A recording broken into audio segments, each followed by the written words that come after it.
अध्याय 2 गीता का सार। संजय ने कहा, करुणा से व्याप्त शोकयुक्त अश्रुपूरित नेत्रों वाले अर्जुन को देखकर मधुसूदन कृष्ण ने ये शब्द कहे। श्री भगवान ने कहा, हे अर्जुन, तुम्हारे मन में यह कलमश आया कैसे? यह उस मनुष्य के लिए तनुक भी अनुकूल नहीं है जो जीवन के मूल्य को जानता हो। इससे उच्च लोक की नहीं अपितु अपयश की प्राप्ति होती है। हे प्रथापुत्र, इस हीन नपुंसकता को प्राप्त मत हो, यह तुम्हें शोभा नहीं देती। हे शत्रुओं के दमन करता, हृदय की शुद्ध दुर्बलता को त्याग कर युद्ध के लिए खड़े हो।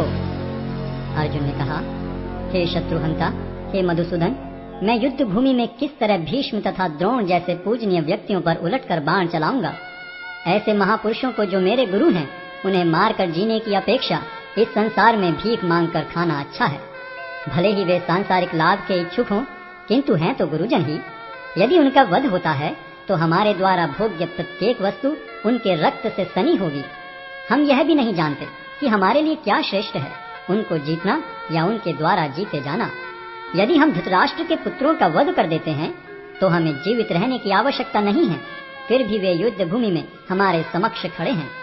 अब मैं अपनी कृपण दुर्बलता के कारण अपना कर्तव्य भूल गया हूँ और सारा धैर्य खो चुका हूँ। ऐसी अवस्था में मैं आपसे पूछ रहा हूँ कि जो मेरे लिए श्रेयस्कर हो उससे निश्चित रूप से बताएं। अब मैं आपका शिष्य हूँ और आपका शरणागत हूँ, कृपया मुझे उपदेश दें।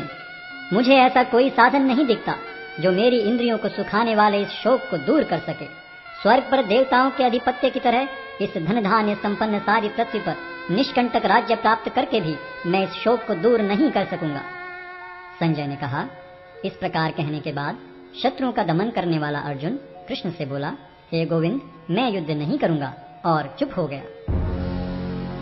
हे भरतवंशी धृतराष्ट्र, उस समय दोनों सेनाओं के मध्य शोकमग्न अर्जुन से कृष्ण ने मानो हंसते हुए ये शब्द कहे। श्री भगवान ने कहा, तुम पांडित्यपूर्ण वचन करते हुए उनके लिए शोक कर रहे हो जो शोक करने योग्य नहीं है।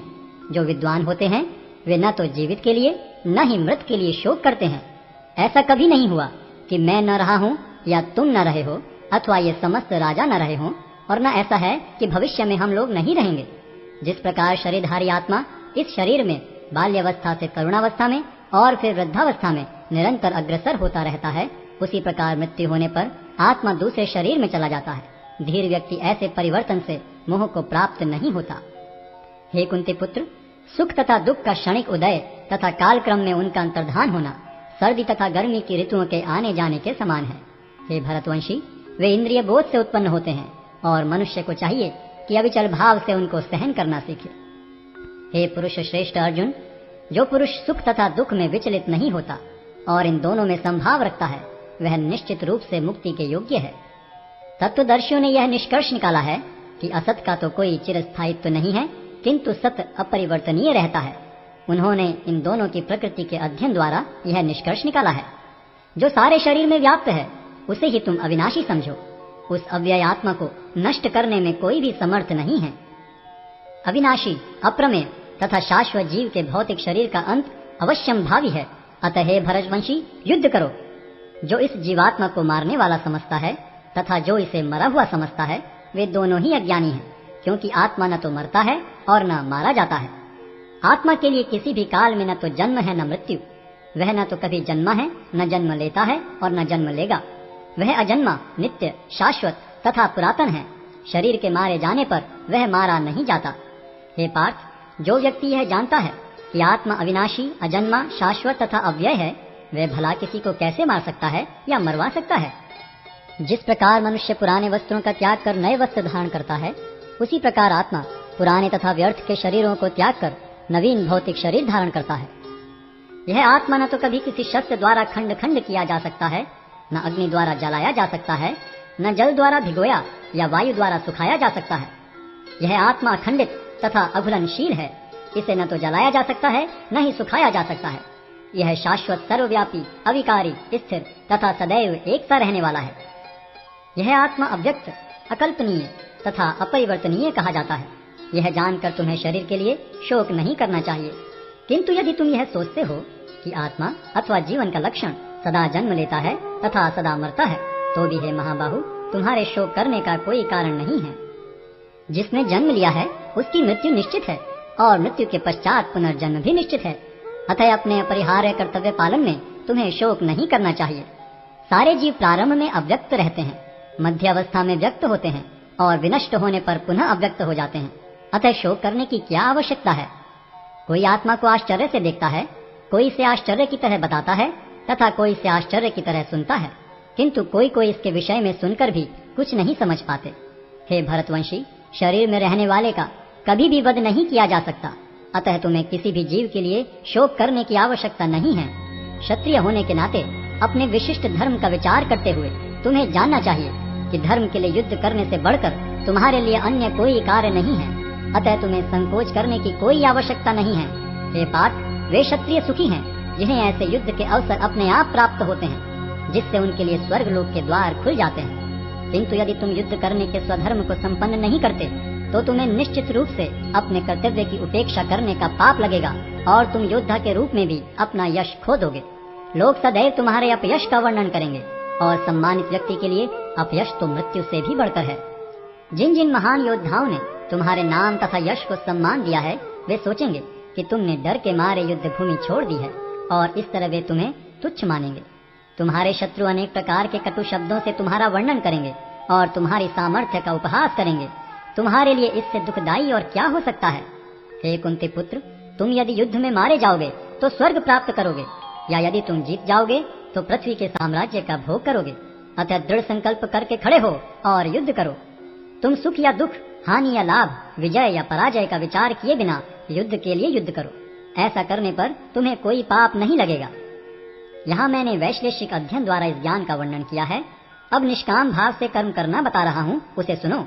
हे प्रतापपुत्र, तुम यदि ऐसे ज्ञान से कर्म करोगे तो तुम कर्मों के बंधन से अपने को मुक्त कर सकते हो। इस प्रयास में न तो हानि होती है न ही ह्रास, अपितु इस पथ पर की गई अल्प प्रगति भी महान भय से रक्षा कर सकती है। जो इस मार्ग पर चलते हैं वे प्रयोजन में दृढ़ रहते हैं और उनका लक्ष्य भी एक होता है। हे कुरुनंदन, जो दृढ़ प्रतिज्ञ नहीं है उनकी बुद्धि अनेक शाखाओं में विभक्त रहती है। अल्पज्ञानी मनुष्य वेदों के उन अलंकारिक शब्दों के प्रति अत्यधिक आसक्त रहते हैं जो स्वर्ग की प्राप्ति, अच्छे जन्म, शक्ति इत्यादि के लिए विविध सकाम कर्म करने की संस्तुति करते हैं। इंद्रिय तृप्ति तथा ऐश्वर्य में जीवन की अभिलाषा के कारण वे कहते हैं कि इससे बढ़कर और कुछ नहीं है। जो लोग इंद्रिय भोग तथा भौतिक ऐश्वर्य के प्रति अत्यधिक आसक्त होने से ऐसी वस्तुओं से मोहग्रस्त हो जाते हैं, उनके मनों में भगवान के प्रति भक्ति का दृढ़ निश्चय नहीं होता। वेदों में मुख्यतः प्रकृति के तीनों गुणों का वर्णन हुआ है। हे अर्जुन, इन तीनों गुणों से ऊपर उठो, समस्त द्वैतों और लाभ तथा सुरक्षा की सारी चिंताओं से मुक्त होकर आत्मपरायण बनो। एक छोटे से कूप का सारा कार्य एक विशाल जलाशय से तुरंत पूरा हो जाता है। इसी प्रकार वेदों के आंतरिक तात्पर्य जानने वाले को उनके सारे प्रयोजन सिद्ध हो जाते हैं। तुम्हें अपना कर्म करने का अधिकार है, किंतु कर्म के फलों के तुम अधिकारी नहीं हो। तुम न तो कभी अपने आप को अपने कर्मों के फलों का कारण मानो, न ही कर्म न करने में कभी आसक्त हो। हे अर्जुन, जय अथवा पराजय की समस्त आसक्ति त्याग कर समभाव से अपना कर्म करो, ऐसी समता योग कहलाती है। हे धनंजय, भक्ति के द्वारा समस्त गर्हित कर्मों से दूर रहो और उसी भाव से भगवान की शरण ग्रहण करो। जो व्यक्ति अपने सकाम कर्म फलों को भोगना चाहते हैं वे कृपण हैं। भक्ति में संलग्न मनुष्य इस जीवन में ही अच्छे तथा बुरे कार्यों से अपने को मुक्त कर लेता है। अतः योग के लिए प्रयत्न करो, क्योंकि सारा कार्य कौशल यही है। इस तरह भगवत भक्ति में लगे रहकर बड़े बड़े ऋषि, मुनि अथवा भक्तगण अपने आप को इस भौतिक संसार में कर्म के फलों से मुक्त कर लेते हैं। इस प्रकार वे जन्म मृत्यु के चक्र से छूट जाते हैं और भगवान के पास जाकर उस अवस्था को प्राप्त करते हैं जो समस्त दुखों से परे है। जब तुम्हारी बुद्धि मोह रूपी सघन वन को पार कर जाएगी तो तुम सुने हुए तथा सुनने योग्य सब के प्रति अन्य मनस्क हो जाओगे। जब तुम्हारा मन वेदों की अलंकारमयी भाषा से विचलित न हो और वह आत्म साक्षात्कार की समाधि में स्थिर हो जाए, तब तुम्हें दिव्य चेतना प्राप्त हो जाएगी।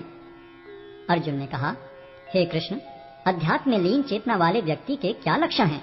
वह कैसे बोलता है तथा उसकी भाषा क्या है? वह किस तरह बैठता और चलता है? श्री भगवान ने कहा, हे पार्थ, जब मनुष्य मनोधर्म से उत्पन्न होने वाली इंद्रिय तृप्ति की समस्त कामनाओं का परित्याग कर देता है और जब इस तरह से विशुद्ध हुआ उसका मन आत्मा में संतोष प्राप्त करता है, तो वह विशुद्ध दिव्य चेतना को प्राप्त स्थित प्रज्ञ कहा जाता है। जो त्रय तापों के होने पर भी मन में विचलित नहीं होता अथवा सुख में प्रसन्न नहीं होता और जो आसक्ति, भय तथा क्रोध से मुक्त है, वह स्थिर मन वाला मुनि कहलाता है। इस भौतिक जगत में जो व्यक्ति न तो शुभ की प्राप्ति से हर्षित होता है और न अशुभ के प्राप्त होने पर उससे घृणा करता है, वह पूर्ण ज्ञान में स्थिर होता है। जिस प्रकार कछुआ अपने अंगों को संकुचित करके खोल के भीतर कर लेता है, उसी तरह जो मनुष्य अपनी इंद्रियों को इंद्रिय विषयों से खींच लेता है, वह पूर्ण चेतना में दृढ़ता पूर्वक स्थिर होता है। देहधारी जीव इंद्रिय भोग से भले ही निवृत्त हो जाए, पर उसमें इंद्रिय भोगों की इच्छा बनी रहती है। लेकिन उत्तम रस के अनुभव होने से ऐसे कार्यों को बंद करने पर वह भक्ति में स्थिर हो जाता है। हे अर्जुन, इंद्रियां इतनी प्रबल तथा वेगवान हैं कि वे उस विवेकी पुरुष के मन को भी बलपूर्वक हर लेती हैं जो उन्हें वश में करने का प्रयत्न करता है। जो इंद्रियों को पूर्णतया वश में रखते हुए इंद्रिय संयम करता है और अपनी चेतना को मुझ में स्थिर कर देता है, वह मनुष्य स्थिर बुद्धि कहलाता है। इंद्रिय विषयों का चिंतन करते हुए मनुष्य की उनमें आसक्ति उत्पन्न हो जाती है और ऐसी आसक्ति से काम उत्पन्न होता है और फिर काम से क्रोध प्रकट होता है। क्रोध से पूर्ण मोह उत्पन्न होता है और मोह से स्मरण शक्ति का विभ्रम हो जाता है। जब स्मरण शक्ति भ्रमित हो जाती है तो बुद्धि नष्ट हो जाती है और बुद्धि नष्ट होने पर मनुष्य भवकूप में पुनः गिर जाता है।